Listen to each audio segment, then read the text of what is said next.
Perkenalkan, nama saya Fatia Febriani Dewetami Mulyana dengan nomor pokok mahasiswa 2321511008. Perkenalkan, nama saya Lauda Saneji Rahmat dengan nomor pokok mahasiswa 232151141. Perkenalkan, nama saya Hoirunisa Salsabila dengan nomor pokok mahasiswa 2321511135. Perkenalkan, nama saya Aisyti Mariam dengan nomor pokok mahasiswa 232151124. Perkenalkan, nama saya Chandra Rohman Arifin dengan NPM 232151115. Perkenalkan, nama saya Dina Nur Aisyatu Hasanah dengan nomor pokok mahasiswa 232151142. Perkenalkan, nama saya Patricia Ramadhani dengan nomor pokok mahasiswa 232151130. Hari ini kita mau berbicara tentang pentingnya belajar Pancasila. So, tetap stay tune. Di era globalisasi saat ini, komunikasi dan teknologi berkembang pesat, khususnya media elektronik yang dapat mempengaruhi sikap dan juga tindakan generasi muda. Pengaruh kehidupan digital tidak selamanya positif, ada juga pengaruh yang negatif. Pengaruh negatif bagi generasi muda biasanya mengarah pada penyimpangan sosial sebagai sumber nilai dalam kehidupan bermasyarakat, berbangsa, dan bernegara. Bagi bangsa Indonesia, Pancasila menjadi pengetahuan yang penting bagi generasi muda.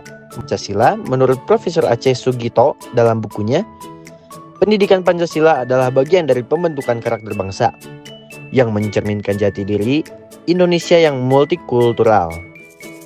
Oleh sebab itu, Pancasila dipandang sebagai sistem pengetahuan sekaligus ideologi yang harus diinternalisasi bagi setiap warga negara Indonesia. Film garapan pendidikan Pancasila sebagai mata kuliah di perguruan tinggi ditegaskan dalam surat edaran Direktur Jenderal Pendidikan Tinggi nomor 914/E/T tahun 2011 tertanggal 30 Juni 2011. Kompetensi yang harus dicapai mata kuliah pendidikan Pancasila adalah menguasai kemampuan berpikir bersikap rasional dan dinamis, serta berpandangan luas sebagai manusia intelektual. Pendidikan Pancasila sebagai bagian dari pendidikan nasional mempunyai tujuan mempersiapkan mahasiswa sebagai calon sarjana yang berkualitas, berdedikasi tinggi, dan bermartabat agar menjadi pribadi yang beriman dan bertakwa kepada Tuhan Yang Maha Esa, serta sehat jasmani dan rohani, berakhlak mulia, dan berbudi pekerti luhur. Memiliki kepribadian yang mantap, mandiri, dan bertanggung jawab sesuai hati nurani, mampu mengikuti perkembangan iptek dan seni, serta mampu ikut mewujudkan kehidupan yang cerdas, serta bekerja keras bagi bangsanya. Pendidikan Pancasila tidak hanya merupakan sebuah teori yang dipelajari dari tingkat sekolah dasar hingga perguruan tinggi saja, melainkan diperlukan pengalamannya ada kehidupan sehari-hari. Beberapa masalah yang hendak diselesaikan terkait penyelenggara pendidikan Pancasila ialah kasus SARA yang merajalela korupsi, penegakan hukum yang lemah, dan pengelolaan sumber daya yang buruk. Setiap warga negara perlu memahami Pancasila. Untuk mampu memahami Pancasila, menganalisis dan mengimplementasikan nilai-nilai Pancasila dalam kehidupan sehari-hari. Setiap individu dapat berpartisipasi dalam upaya pencegahan dan menghentikan berbagai tindakan kekerasan dengan cara cerdas dan damai, menjadi warga negara yang memiliki pandangan benar terhadap nilai-nilai demokrasi dan hak asasi manusia, serta berpikir kritis, objektif terhadap persoalan kenegaraan, hak asasi manusia, dan demokrasi. Pancasila merupakan hasil dari sebuah pemikiran bangsa atau dapat disebut dengan ideologi bangsa. Pancasila dikatakan pula sebagai pandangan hidup, karena Pancasila merupakan suatu ide yang menjadi cita-cita suatu bangsa. Pancasila memiliki semboyan, yaitu Bhinneka Tunggal Ika. Semboyan tersebut tidak dapat dipisahkan dari bangsa Indonesia yang mempunyai latar belakang yang berbeda-beda. Yang tertulis dalam kitabnya Amputan Tular, Bhinneka Tunggal Ika Tanhana Dharma Mangrua, yang menunjukkan bahwa Pancasila adalah alat pemersatu keanekaragaman. Negara Indonesia ini multikultural dan juga pluralistik bangsa Indonesia. Pancasila memiliki 5 butir yang harus diteladani. Setiap butir memiliki makna serta nilai-nilai penting yang harus diamalkan bagi seluruh warga negara. Tuhan Yang Maha Esa. Sila ini dikatakan nilai sila yang tertinggi karena menyangkut nilai yang bersifat mutlak. Seluruh nilai kebaikan diturunkan dari nilai sila pertama ini. Suatu perbuatan yang tidak dapat dikatakan baik jika nilai atau tindakan bertentangan dengan nilai-nilai ketuhanan dan juga kaidah hukum. Jadi, sila ini mempunyai pengaruh besar dalam kehidupan sehari-hari. Kemanusiaan yang adil dan beradab. Sila ini mempunyai arti bahwa manusia diakui dan diperlakukan sesuai dengan harkat dan martabatnya. Sebagai makhluk Tuhan Yang Maha Esa, sama derajatnya, tidak membeda-bedakan dengan yang lain, atau disebut tidak ada diskriminasi antar umat persatuan Indonesia. Sila ini mempunyai arti bahwa suatu perbuatan dikatakan baik apabila dapat memperkuat persatuan dan kesatuan antar umat.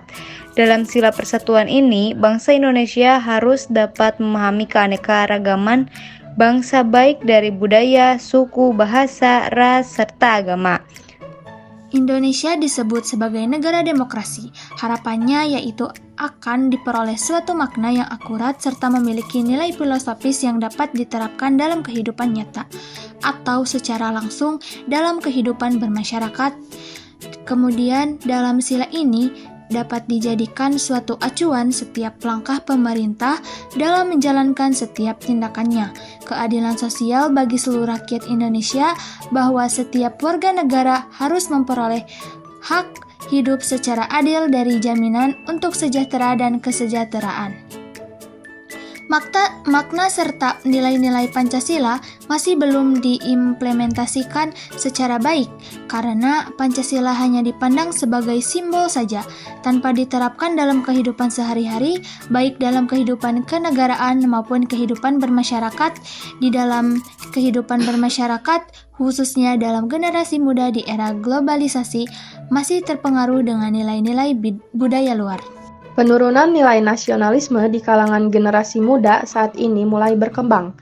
Paham keagamaan yang tidak memandang nilai nasionalisme bangsa Indonesia, didukung oleh faktor keluarga juga, menolak demokrasi pemerintahan yang baik dan akhirnya tidak memandang Pancasila sebagai sebuah ideologi yang penting bagi Indonesia. Paham ini bukan hanya berkembang di masyarakat saja, melainkan juga berkembang di kalangan generasi muda penerus bangsa. Kurangnya menginternalisasikan nilai-nilai Pancasila dalam pendidikan jalur formal maupun non-formal, termasuk nilai-nilai nasionalisme kepada bangsa Indonesia, khususnya para generasi muda lewat kegiatan pendidikan.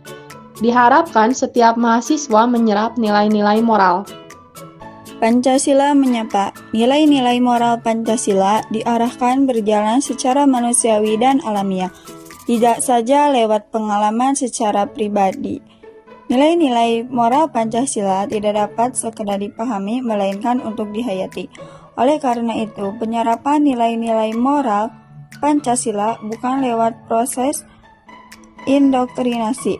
Dapat diperkirakan apa yang akan terjadi ketika sebagian mahasiswa bergabung dengan masyarakat yang di dalamnya tidak dibekali ajaran-ajaran moral Pancasila. Ia melihat kenyataan ini. Pelajaran Pancasila memiliki peranan penting di dunia pendidikan, terutama di tingkat perguruan tinggi, karena awal dan lanjutan dari proses pembentukan karakter manusia ini dimulai. Jadi, pendidikan kadangkala nilai-nilai luhur yang ada dalam Pancasila yang merupakan penjelmaan dari seluruh bangsa Indonesia tidak dapat dipraktekkan dalam kehidupan sehari-hari, tetapi diabaikan, sehingga akibat dari itu nilai-nilai luhur tersebut dengan sendirinya akan hilang seperti yang terkandung dalam sila keempat. Terkandung nilai dalam menyelesaikan permasalahan diutamakan dengan musyawarah. Hal ini sesuai dengan kebutuhan mahasiswa yang dituntut untuk aktif dalam organisasi, baik tingkat universitas maupun organisasi tingkat nasional, bahkan organisasi tingkat internasional.